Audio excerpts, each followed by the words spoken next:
तो आप देख रहे हैं कितनी फर्राटेदार गाड़ियां भाग रही हैं। तो क्या कभी ऐसा हो सकता है कि प्राइवेट कोई आप रास्ता बनाएं अपने लिए? लाइक ऐसे आता होगा ना कि काश मैं अपना रास्ता ही बना लूं। ऐसा कभी हो सकता है भला? आप कहेंगे कि रोड्स तो या नो हाईवेज वगैरह ये सब तो पब्लिक सेक्टर की चीज़ें हैं, लाइक गवर्नमेंट बनाती है। ऐसा बिल्कुल भी नहीं है। जिस रास्ते पे अभी मैं चल रहा हूँ, जो रास्ता आप देख रहे हैं, पहले इसका नाम जब ये बन के रेडी हुआ था तो ये था ताज एक्सप्रेसवे। अभी इसका नाम है यमुना एक्सप्रेसवे। लाइक ताज यमुना दोनों ही बोलते थे, लेकिन ताज एक्सप्रेसवे शुरू में था क्योंकि ये कनेक्ट करता है दिल्ली को, नोएडा को आगरा के ताजमहल से। मतलब एग्जैक्टली ताजमहल से नहीं कनेक्ट करता, बट आगरा से। तो इसलिए शुरू में इसको ताज एक्सप्रेसवे भी बोलते थे। सो ये था। सो ये एक प्राइवेट रास्ता है। लाइक जब आप यहाँ पे टोल जब कटेगा ना आपका, लाइक जब कार से आएंगे तो फास्टैग से तो आपका टोल कट जाता है ना। मैं मिरर सही कर लूँ पहले। तो जब आप कार से आते हैं तो फास्टैग से टोल कट जाता है आपका। लेकिन जब आप बाइक से जाएंगे तो बाइक जो है आपको बड़ी पिक्चर दिखाती है हमेशा। कार में बैठोगे आप, थोड़ा सा ही आपका फील्ड ऑफ व्यू होता है, but when you are on bike आपको ज़्यादा फील्ड ऑफ व्यू मिलता है देखने के लिए। सो जब आप बाइक से जाएंगे तो आप देखेंगे कि जो टोल की पर्ची मिलेगी आपको, वो मिलेगी JP Infratech. You will think कि यार ये तो NHAI ऐसे करके ना, NHAI उनको जाना चाहिए था टोल, बट ये तो जा रहा है जेपी को। तो बात वही है कि जेपी इंफ्राटेक का रास्ता है। अब ये कैसे पॉसिबल हुआ कि एक कंपनी ने कोई रास्ता बनाया और उसका टोल काट रहे हैं वो? तो हुआ यूं था कि बहुत टाइम पहले, लाइक अभी 2 सरकार पहले, 1 2 3, हाँ, लाइक मायावती की जब सरकार थी उत्तर प्रदेश में, बहुजन समाजवादी पार्टी की, तब भी एक्सप्रेसवे बना था। ये पूरा एरिया जो है ग्रीन फील्ड ही था। मतलब आप यूँ समझ लो खेती बाड़ी होती थी, यहाँ कुछ नहीं था, जंगल झाड़ियाँ जैसी चीजें थी। ये लेफ्ट साइड में आप देख रहे हो कि बबूल के पेड़, तो सब ऐसा ही था, बिल्कुल बबूल के पेड़ होते हैं यहाँ पे।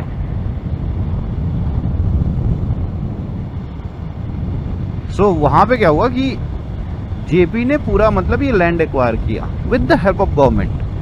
किसी के एक के बस की बात तो है नहीं, इतना लंबा चौड़ा एरिया आप एक्वायर कर लो। With the help of government उन्होंने एरिया ये पूरा एक्वायर किया। उसके बाद यहाँ पे रोड बने।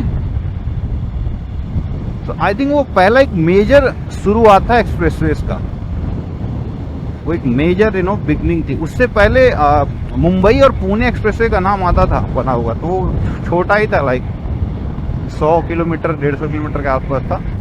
सो जब ये बन के रेडी हुआ तो it became India's longest expressway. उसके बाद एक्सप्रेसवे का चलन थोड़ा काफी बढ़ गया। फिर अगली गवर्नमेंट आई तो वो आगरा लखनऊ एक्सप्रेसवे बनाई, लाइक समाजवादी पार्टी की गवर्नमेंट। तो उन्होंने ये प्राइवेट नहीं बनाया था। उनका जो कटता है वो सीधा वो गवर्नमेंट को ही जाता है टोल।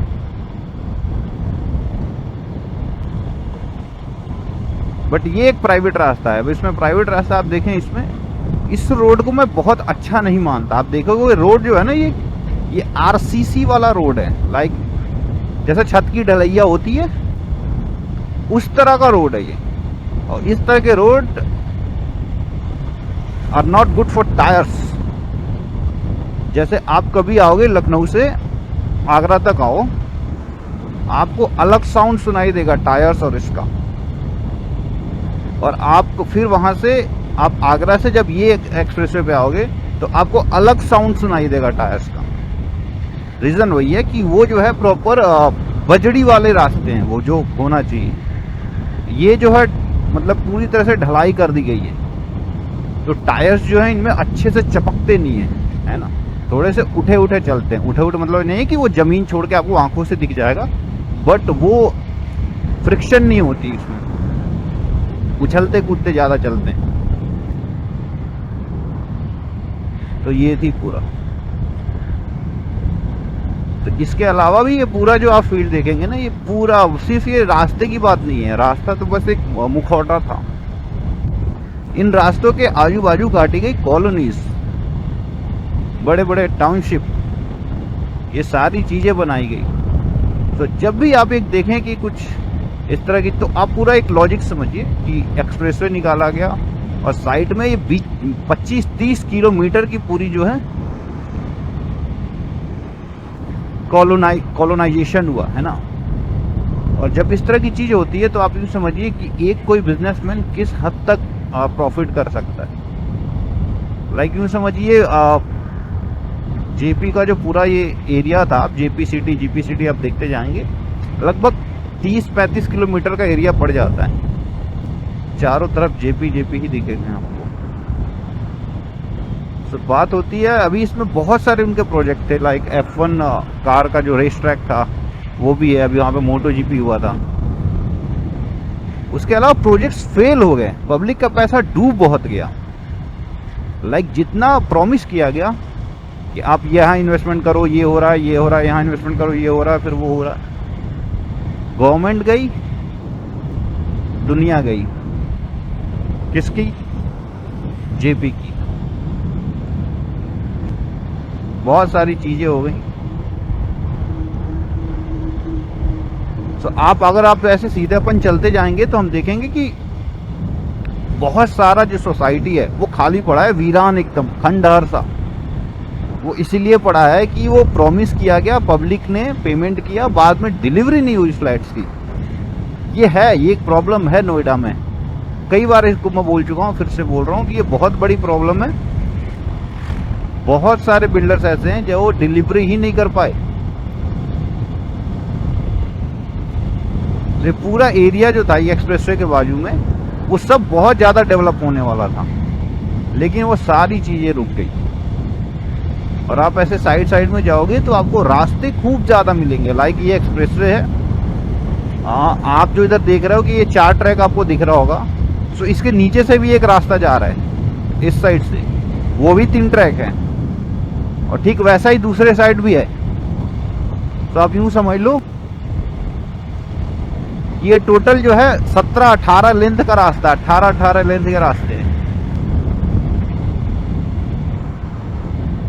बट जो चीजें बोली गई कि ये होगा वो होगा, वो कुछ हुआ नहीं, सब वीरान ही पड़ा रह गया। वजह क्या है? Over pricing.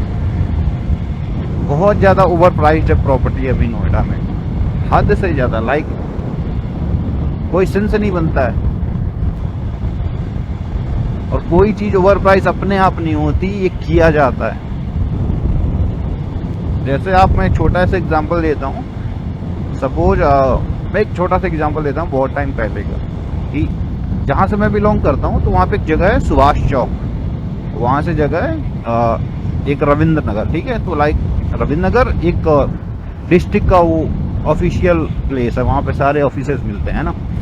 सो जब भी वहाँ पे ऑटो का किराया इंक्रीज होता था ना, तो सभी ऑटो वालों का किराया एक साथ इंक्रीज होता था। सपोज 5 से 7 रुपया हुआ तो सभी ऑटो वालों का एक साथ होगा। 10 रुपये हुआ तो सभी ऑटो वालों का। होता क्या था कि उनकी छोटी बड़ी यूनियन होती थी, तो आपस में बैठ के डिसाइड कर लेते थे। वही कॉन्सेप्ट हर जगह है। रियल इस्टेट में भी अगर 50-60 बिल्डर हैं या 100 हैं, दे हैव एन यूनियन, जहाँ पे डिसाइड होता है कि हाँ आप रेट को इतना हाइक करना है, अब रेट को इतना हाइक करना है, तो करते हैं, क्योंकि सबको रहना तो एक ही बिजनेस में है ना। तो वैसे होता है। और ये पूरा कॉन्सेप्ट कैसे काम करता है, देखिए, बहुत बड़ा लैंड एक्वायर किया गया, फिर उसके अंदर जो है छोटे छोटे और बिल्डर्स को लाया गया कि आप कुछ एरिया आप बनाओ, कुछ एरिया आप बनाओ, ऐसे कर करके। तो यहाँ कुछ ना कुछ बिल्डिंगें बनी हुई हैं, कुछ काम हुआ है इस पूरे जेपी का जो पूरा एरिया है। बट वो मुश्किल से 5% है। 95% जो एरिया वो पूरा खाली पड़ा रह गया। तो इस तरह से चीजें चलती हैं यहाँ पे। खैर